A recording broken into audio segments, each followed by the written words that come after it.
Proper history के विद्यार्थी हैं उनको तो ये चीज़ें समझ में आ जाती हैं, परंतु कहीं न कहीं जो विद्यार्थी जो जुड़े हुए नहीं हैं इतिहास से, उनको थोड़ा समझने में कठिनाई महसूस होती है। उन्हीं के लिए आज मैं ये एक वीडियो बनाने जा रहा हूँ। इस वीडियो के अंदर हम जुड़ाव करेंगे इतिहास से कॉमन कॉमन शब्दों के ज़रिए। सबसे पहले हम चर्चा करेंगे भारतीय इतिहास को जानने के स्रोत। किसी चीज़ को अपन जानते हैं, अब उसको जानने के लिए कोई ना कोई माध्यम या ज़रिया होना बहुत ज़रूरी है। जैसे कि हमें दिल्ली पहुँचना है, दिल्ली पहुँचने के लिए भी कोई ना कोई ज़रिए की ज़रूरत होती है, चाहे वो बस हो या फिर अपना कोई पर्सनल व्हीकल हो। ठीक उसी प्रकार से इतिहास यानी कि पीछे के समय में जाने के लिए हमें कोई ना कोई ज़रिए की आवश्यकता होती है। वो ज़रिया है हमारे पास में, या वो ज़रिया कहें या फिर या जानने के स्रोत कहें, वो 2 स्रोत हैं हमारे पास में। पहले का नाम है पुरातात्विक और दूसरे का नाम है साहित्यिक।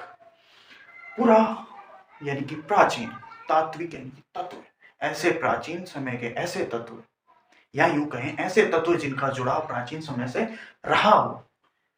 वो कौन कौन से हैं अपने पास में? पहला है अभिलेख। अभिलेख यानी कि जो समसामयिक समय में जो लेख लिखे गए हैं उनको अपन क्या कहते हैं? अभिलेख। अब उन अभिलेखों को अपन समझें या अभिलेख का अपन विस्तार से अध्ययन करें तो अभिलेख के अंदर अपने को मोटा मोटा यही है कि इसके अंदर इसके डिवाइडेशन है शिलालेख। अब शिलालेख क्या है? इसके नाम से ही हम पता कर सकते हैं, जैसे कि पुरा यानी कि प्राचीन तत्व, अभिलेख यानी कि उस समय के जो लेख, शिलालेख, शिला यानी कि कोई पत्थर या चट्टान जो कि सपाट हो, उसके ऊपर जो लेख लिखे गए हैं उनको अपन क्या कहते हैं? शिलालेख कहते हैं। अब इसके अंदर जैसे कि जूनागढ़ का रुद्रदामन और हाथी गुम्पा का खारवेल, ये जो लेख उदाहरण है अपने, वो है शिलालेख के उदाहरण। और वैसे ही अपन आगे की तरफ चले, स्तंभ लेख यानी कि किसी स्तंभ के ऊपर जो लेख उत्कीर्ण हैं उनको अपन क्या कहते हैं? स्तंभ लेख कहते हैं। स्तंभ लेख जैसे हेलियोडोरस का विदिशा लेख, समुद्रगुप्त का है, प्रयाग स्तंभ है चंद्रगुप्त। ठीक उसी प्रकार आगे की तरफ चलिए, ताम्रपत्र लेख। ताम्रपत्र लेख अब अपन समझिए, आप सब ऐसे कर दो, ये लेख है किस चीज का? ये लेख दिया जाता था उन व्यक्तियों को जिनको कोई ना कोई पुरस्कार, सम्मान या फिर कहीं कोई संपत्ति उनको दान में मिली है, या उसके ऊपर जो कागजात जिन्हें अपन आज बोलते हैं डॉक्यूमेंट, ठीक उसी के रूप में ये दिए जाते थे ताम्रपत्र लेख। इनके अंदर देने वाले और लेने वाले दोनों का ही नाम लिखा हुआ होता था।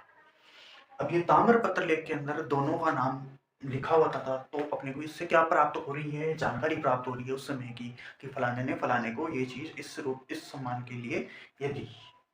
ठीक उसी प्रकार गुहा लेख, अब इसका भी अपने को सीधा सा नाम से पता चल रहा है, गुहा यानी गुफा। गुफाओं का निर्माण करके जो उन गुफाओं के अंदर जो लेख लिखे हुए होते थे उन्हीं को अपन किस श्रेणी में लेते हैं? गुहा लेखों की श्रेणी में लेते हैं। ठीक वैसे उसी प्रकार मूर्ति लेख, जैसे कि किसी की मूर्ति बनी है, जैसे कि ये मूर्ति है तो इस मूर्ति के नीचे यहाँ पर बनाने वाले से संबंधित कुछ जानकारी लिखी हुई होती है, यानी कि किसकी मूर्ति है, किसने बनवाई, किस राजा ने किसकी मूर्ति बनवाई, ये या फिर अपनी रानी के लिए, जो ये इसी श्रेणी के अंदर आती है। आगे की तरफ अपन चर्चा करें प्रातात्विक स्त्रोतों के दूसरे स्त्रोत के रूप में, ये है मुद्रा एवं सिक्के। अब देखो मोटा मोटी अपन पहले बात करें कि जैसे कि प्राचीन समय में मुद्राएं एवं सिक्के चलते थे। अब अधिकांशतः मुद्राएं एवं सिक्के चांदी, तांबे यानी कि सोने, इनके चलते थे। पर कुछ ऐसे सिक्के भी अपने को प्राप्त हुए हैं जिनके ऊपर कुछ उत्कीर्ण नहीं होता था, उनको अपन कहते हैं पंचमार के आहट। यानी कि ऐसे सिक्के जिनके ऊपर कुछ भी उत्कीर्ण नहीं होता था, यानी कोई लिखावट नहीं होती थी किसी प्रकार की, उनको अपन पंचमार के आहट कहते हैं।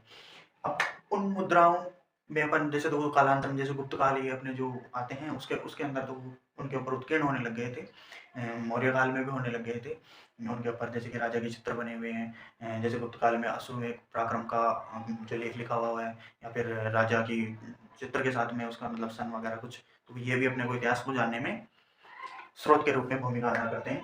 वहीं दूसरी तरफ आगे की अपन स्रोत के रूप में चर्चा करें तो मुहर्रे भी ये चीज जानने के लिए, क्योंकि पहले आज ही तो व्यापार नहीं होता, पहले भी व्यापार हुआ करता था। अब उस जो व्यापार करते थे, जो व्यापारी लोग थे, तो मुहर्रा का उपयोग करते थे। जैसे अपन बात करें किसी, यानी कि ये व्यापारिक पूर्णतः व्यापारिक प्रयोग में ली जाती थी। और ये मोहरे हैं, ये मिट्टी की भी बनी हुई होती थी, तो पत्थर की भी बनी हुई होती थी इनके ऊपर।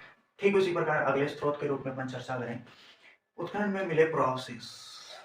अब अपन उत्खनन किसी चीज का हो रहा है, देखो अपन 1920 ईस्वी सन है, तब तक तो अपन ऐसे समझते थे कि ये सब कुछ प्राचीन है, 6वीं शताब्दी के समथिंग ऐसे माना करते थे।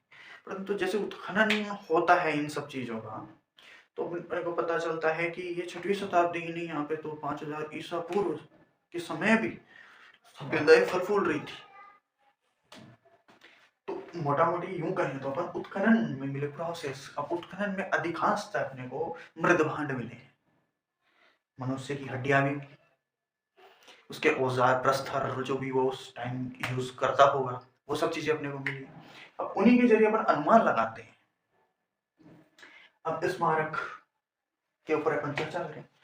अब स्मारक जैसे कि स्तूप है, विहार है, ये जो बने हुए थे प्राचीन समय के, अब इनके ऊपर कुछ लिखा हुआ भी होता है या फिर ये बने हुए हैं, तो इनसे भी अपन अनुमान लगाते हैं। क्या अनुमान लगाते हैं कि उस समय में ये किसने बनवाया, वो किस धार्मिक सोच का था, या फिर यानी कि जैसे कि अपन मतलब उसकी आकांक्षाएं क्या थी उसके बनवाने के पीछे। तो ये सभी चीजें अपन इन इतिहास के स्रोतों के माध्यम से ही जानते हैं। ये तो थी एक छोटी वीडियो, अगली वीडियो में हम चर्चा करेंगे साहित्यिक स्रोतों से जुड़ाव के रूप में।